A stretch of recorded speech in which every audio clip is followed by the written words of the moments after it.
take pictures. The pictures tell the better story than what our brain is going to tell us. There's times I look in the mirror, and I suffer from body dysmorphia, and you and I have had this conversation off camera, where I look in the mirror sometimes and I feel that 370-pound woman still. Look, the biggest podcast where you can learn them lessons. Line for line where you can learn from different sections. Made it out the mud, come tell your story, blessings. Never know who listening, never know who stressing. Divine gave you a voice, come speak your honest truth. Line for line, go bar for bar, it's up to you. Wanna talk sports, gov, and politics? Wanna talk about where you from and your accomplishments? The Line for Line is really where you need to be. A platform that's really made for folks like you and me. You can find it all no matter what you seek. Whether you calling or you listening, tune in every week. Welcome back to another episode of Line for Line podcast. I'm your host with the most, Devon Booker. We have a very beautiful, very special young lady in the building today. We have Mrs. CaSandra Vigue in the building. CaSandra, how are you? I'm doing great. How are you? I'm actually doing pretty good. How you feeling for this beautiful Saturday? Doing good. It's gorgeous outside today. Yes, ma'am. So literally, how does it feel to be on the platform that you've been such a big fan of, such a big supporter? It's exciting to actually be behind the mic, having words to be able to discuss, have the conversation with you. I mean, we've talked about it before, especially with all of the support and sharing your podcast. So being able to share my story is going to be exciting as well. Of course, of course. The most cliche thing we do when we start a Line for Line podcast, we have the guests just tell the world just a little bit about themselves. So the floor is yours, young lady. All right. Well, my name is CaSandra. I would describe myself as a mom first. I have a beautiful 10-year-old daughter and another one on the way. Don't know if it's a boy or girl, waiting. I'm a boss. I'm a store manager for a large logistics company. We're a level 2 store. I'm a fitness enthusiast. That's most where I'm notably at. I've lost over 145 pounds, 111 of them in 2023 alone. Mm-hmm. Of course. Now, we actually met at Burn Boot Camp as well, too. That's where I got the pleasure to know you and meet you. Can you just tell us a little bit about where you were on your journey when me and you crossed paths 1 year ago? So I was just in the beginning stages of my weight loss journey. Mm-hmm. I had yo-yoed 50 pounds up and down for a couple years prior to where we met. So when we met, I was probably about 40 pounds down. I'd started in January of 2023 where I was strictly going to be focused. I was done yo-yoing, done doing all of that. So we met in April. And so, I was about 40 pounds down already and ready to continue and crush it. Mm-hmm. Now, can you just tell us a bit about what has been the hardest part of your weight loss journey? Or has there ever been any reasons or things that made you want to quit? Life stresses are one of the hardest things, right? You go through things in life outside of the gym floor that take a toll on you mentally. You're never always going to be motivated to want to show up for yourself, but you have to have a reason why you want to continue. Mm-hmm. So for me, I had always had the why of if my daughter can beat cancer, I could beat obesity. That was always the why I told myself, but it was never enough. Mm-hmm. I eventually had to tell myself my why had to be me. I had to do it for myself because that was the only way I was going to get through it. So then using that through my life stresses and everything that I would go through in life, I knew if I could go through those, then I can go through this and I can just keep showing up for myself. Of course. Can you just tell us a little bit about the motivation that you put on as you get ready in the morning before you go to the gym and work out? Yeah, to be honest, it's not about motivation anymore. It's about the discipline that I've put in. Mm-hmm. It's about the numbers and continuing to pursue that journey and just get better for myself and for my daughter. It's not the motivation. I don't have to speak myself up every morning to say, I'm going to go to the gym every day. I literally just wake up and go. It's part of a routine now. I've been, since 2018, going almost every single day. I have over 1,500 gym sessions in, not including like 5Ks and things I've done outside of that. Mm-hmm. So now it's more, I've made it a routine. I show up and now it's improving what I do every day and being better than I was the day before or the week before. Of course, showing up for you. Mm-hmm. Now, how does it feel to show up for you still and crush it at such a high level, knowing that you're carrying our baby in your tummy? It makes it even more satisfying knowing that I'm showing up every day. I want to have a fit pregnancy. I don't want it to hinder my journey any. because once I have the baby, I'd like to just jump right back in and continue for me and being healthy for my family. We always say that we would die for our children, but I always say I want to live for them. Yes, I would take a bullet for my kids any day, but they deserve me to be around and deserve a healthy mom who wants to do things with them and not say, oh, I'm too big to go down that slide with you, or I'm too big to do this. So I want to live for them and show them the world. Of course. Can you tell us a little bit about some of the earlier struggles that you may have faced when you feel like you were obese? So I wasn't always obese. It did start medically for me. I had a lot of breathing issues when I was in elementary school that put me on 2 different steroids, which caused me to gain a lot of weight through high school. I then had to have complete reconstructive foot surgery, gained more weight. When I had Carson, she was diagnosed with leukemia when she was 7 months old. We went through 2 full years of chemo. The first year we were inpatient, I would say 300 of the 365 days. The first 40 straightforward. So sitting in a hospital room where it's the size of this room, 8 by 8, and you can't really go anywhere. I didn't put me first. I put her first. And I didn't prioritize my health to prioritize hers first. Got through all of her cancer stuff and then decided, all right, it's time for me. It's time to be better for her. She doesn't need a mom who can't do things with her. She was never promised the world, so I'm going to promise to show her the world. Of course. Now when I see you killing it on the floor at the gym and just going so hard, I literally get amazed at times, because it's like there's times where I don't even want to show up for myself just because I'm like, oh, I didn't sleep well or not, but you have a whole child in your tummy and you're still out there killing it as well. Were there ever any thoughts of that you should stop when you became pregnant or anything like that? Did you ever think of anything like that? No, absolutely not. It was, this child also deserves to have a healthy mom, a healthy environment to grow and thrive, and I'm just going to keep showing up. Now, if for whatever reason doctors were to say, it needs to be safer this way, I'm going to listen to my body. I'm going to listen to the trainers. I'm going to modify where I need to, which I have, and I'm about to be 22 weeks. So I have to eliminate some of the jumping, right? So doing things that I can still keep my body moving, keep myself healthy. Nutrition was huge. That was the game changer essentially for me.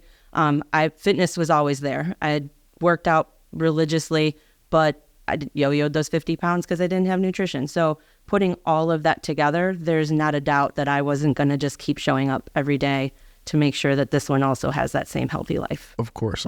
Now, what's your goal weight? Like, how far are you away from the goal weight that you want to weigh and things of that nature? So it wasn't about an actual number on the scale. For me, it was how I felt about my body. When I originally set the goal, I was 370 pounds, right? So I wanted to get under 300. So that was my main goal of 2023, was to just get under 100 pounds, or to get under 300 pounds and be in the 200s. When I got pregnant with Carson, I was 290. So my ultimate goal would have been right around the 290. I crushed through those numbers, and now it's not about that number. It's about how I feel on the floor when I'm performing in the gym. Could I do the moves? Could I jump over the hurdles? Could I do box jumps? Could I do double unders? And now it's more of fitness goals than it is about that number on the scale, because that number on the scale actually is only one number. Of course. It doesn't tell the whole story. Of course. Now, for those viewers at home, what piece of advice, motivation would you give to those people who may face body dysmorphia and deal with that? Take pictures. The pictures tell the better story than what our brain is going to tell us.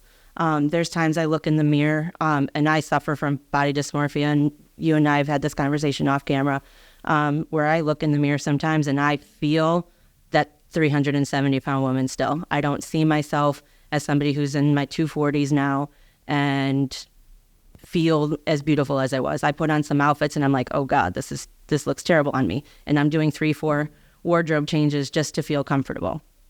But pictures don't lie.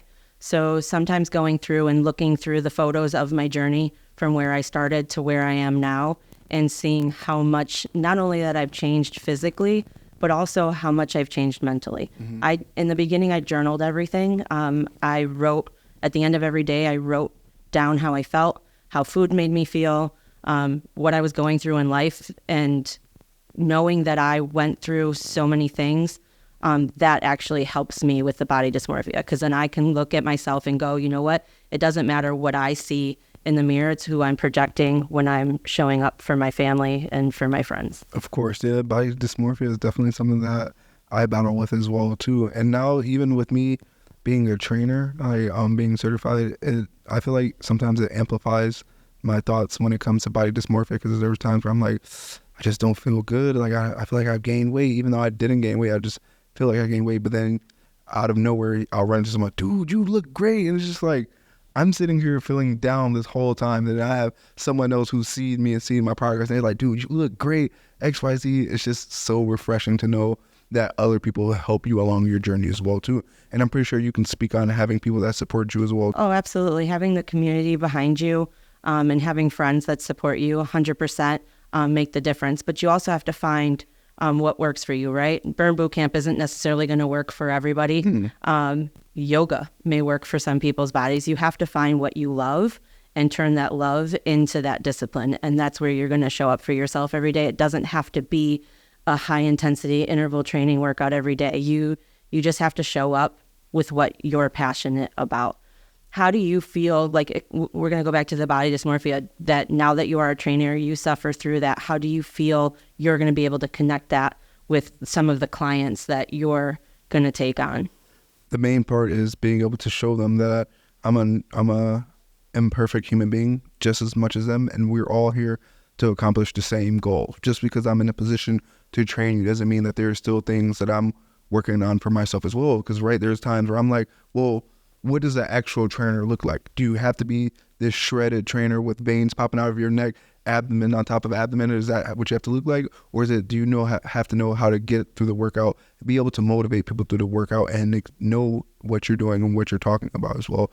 And that's the biggest thing for me, is just knowing what I'm here to do and knowing how to help people, help them reach that goal, while showing them, hey, I'll get down here and do these push-ups with you. I'll get down here and do these burpees with you as well too. We're all at the same level. We're all just helping each other get better. Then how are you going to pass that motivation on to your clients, right? Because you're not always going to be motivated, right? You said you're not motivated every day to wake up and do it. You talk through it, you discipline to it. So when you're not feeling motivated, how are you going to power through and be motivated for your client? Right. Yeah, that's a really good question. Yeah. So sometimes we're not motivated, like you said, right? Like there's times where you go to work and you're like, I don't want to go to work today, but you have to get there, right? You have to be able to collect that payment to be able to provide whatever it is that you need in this world. And it's the same when it comes to working out for me. It's like, I may not want to do this, but this is what I have to do, because I set that precedent of this is the new standard for me and what I'm going to do when it comes to my journey and how I want to live my life. I may not want to do running after the gym, but I know I have to do that if I want to continue to make sure I feel good as well as looking good. Yeah, absolutely. I've put a lot of faith on the table too. There was a lot of times where I spoke to God and was like, all right, just get me through this workout. Like, I don't want to be here. And this one looks like it's going to be rough. All right, but you put me here for this specific reason. And you put me on a journey that I wholeheartedly know you're guiding me to. So help me get through this workout. Help me get through this moment. And there's always times too where it's like, I have no energy. I don't want to go. And I'll lay in bed and I'll be like, you know what? Let me get up and go. And 9 times out of 10, those are always the best workouts that you felt like you couldn't do, you didn't want to do, and it just surprises you in that manner. I'm pretty sure you felt that way before as well too, huh? Oh yeah, absolutely. I was given goals by Devin Klein, the founder of Burn Boot Camp. I actually did my first workout with him in the Long Grove location, and he jump roped with me, he ran with me. And when I met him 5 years later, he was like, are you still jump roping? Are you still this? And I'm like, yeah, but I can't do a double under and I can't do a box jump. And he's like, well, you know what? I'm giving you 1 year to do it. And within 3 days, I had my first double under and I had my first box jump. So having other people too set goals for you sometimes help you achieve them a little bit better as well, because you can give yourself all the goals in the world, but sometimes you need a little bit of an outside motivator to be like, all right, I'm going to prove this person that I could do this, and I can hustle and get it. Of course. What has been the biggest shocker that you've come across on your weight loss journey? The belief in myself, to be honest. In the beginning, I didn't think I can do it, right? I yo-yoed. I didn't have any faith in my abilities. I had complete reconstructive foot surgery, so I gave a lot of excuses to not being able to do certain things. Oh, I'm going to have to modify and I'm going to have to do this. So putting that belief in myself that I could overcome those things physically was a game changer. And now it's about trying the movement first. And then if I have to modify, then I can modify down, or I can find a movement that works for my body that still keeps me moving and will get me the progress that I need, but never giving up on being able to get there either. Of course. Side question I've been thinking about as well too, since we're on the podcast, might as well ask it. But what was it about the Line for Line podcast that made you believe in it and be able to support it the way you support it, going to events with us and just asking, hey, if there's anything you ever need help with, I can help, or if you ever want to teach me how to do XYZ, I'm down. What was it just about the brand that made you a believer? Giving people a platform to share their story was one of the biggest things that sold me on wanting to watch. Just even the table conversations, but even the in-person and building the connections. Now, I share on my social media platform, try to put out encouraging things people could connect to.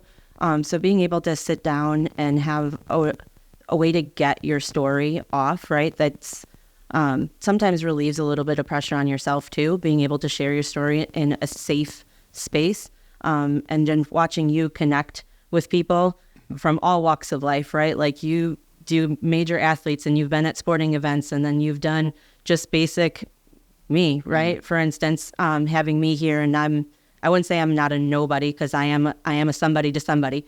But just having the ability to hear somebody's story, Tamir and his depression battle on your latest episode, cried. So just that motivates me to want to be a better human being too. Of course. As we get ready to close out this phenomenal episode of Line for Line podcast, what will be that piece of motivation that you will want to leave to the viewers who are battling or struggling with any type of dysmorphia, not necessarily just body dysmorphia? Just keep going. Don't give up on yourself. And when you do start to feel like you're giving up on yourself, there are always going to be people in your corner who will give you that motivation that you may not have.